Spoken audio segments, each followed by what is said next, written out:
جمعات ته داخلېدو دعا اللهم افتح لي أبواب رحمتك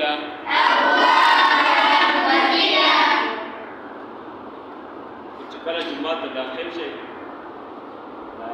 ګسې خوا خلک وروسته مخکېدل لږ فرق خلک یا ګسه خوا مخکې یا په ریوس راځي کله چې همیشه جومات ته راځئ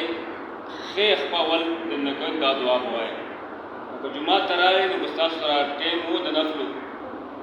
دو رکعات تحیت المسجد به کوئ څه به کوئ دو رکعات تحیت المسجد به کوئ او که ټیم نه و در سره نو درود شریف ووایئ سبحان الله الحمدلله الله اکبر دا ذکر کوئ بیا جمع کې شروع شي چې کله جومات تاسو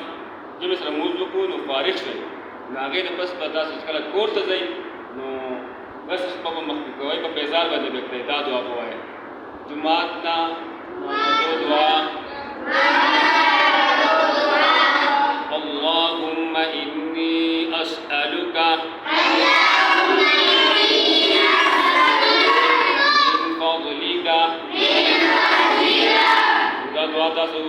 اول به راتلو کې ویل اللهم افتح لي ابواب رحمتك چې کله جومات ته ځئ دا دعا ووایئ الله تعالی تاسو عبادت قبول کړي او تاسو کوم راته چې کوم دا خلکونه دا په دې ځای جوړې کړي شي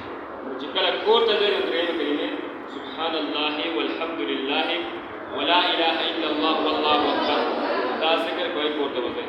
ځکه چې په لاره کې څوک مؤمن مسلمان مخې له راشي هغې ته السلام علیکم ورحمة الله وبرکاته دا ورته وایه نو د مشرانو ادب به کوئ چې ستاسو لږ کشر ماشوم وي هغې باندې به رحم کوئ نو دغه شان دی دا زمونږ د دین اسلام چې کوم دی مونږ له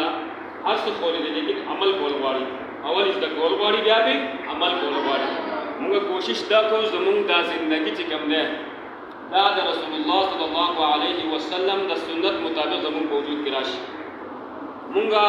نن مسلمان یو شکل صورت مونږ خپل بدل کو لیکن چهره مونږ خپل بدل کو د مسلمان توپ چې کوم هغه علامې دی هغه مونږ د ځان نه وباسو دا ښې خبرې نه دي تاسو ټول ته عرض دا دی چې همیشه خپل شکل صورت د مؤمنانو په شان ته جوړ کړئ افسوس په دې راځي چې یو مسلمانان کلمه کوي لا اله الا الله ویلې او آخر کې زمونږ دا نوم چې کوم د کفارو په پرهیز کې راشي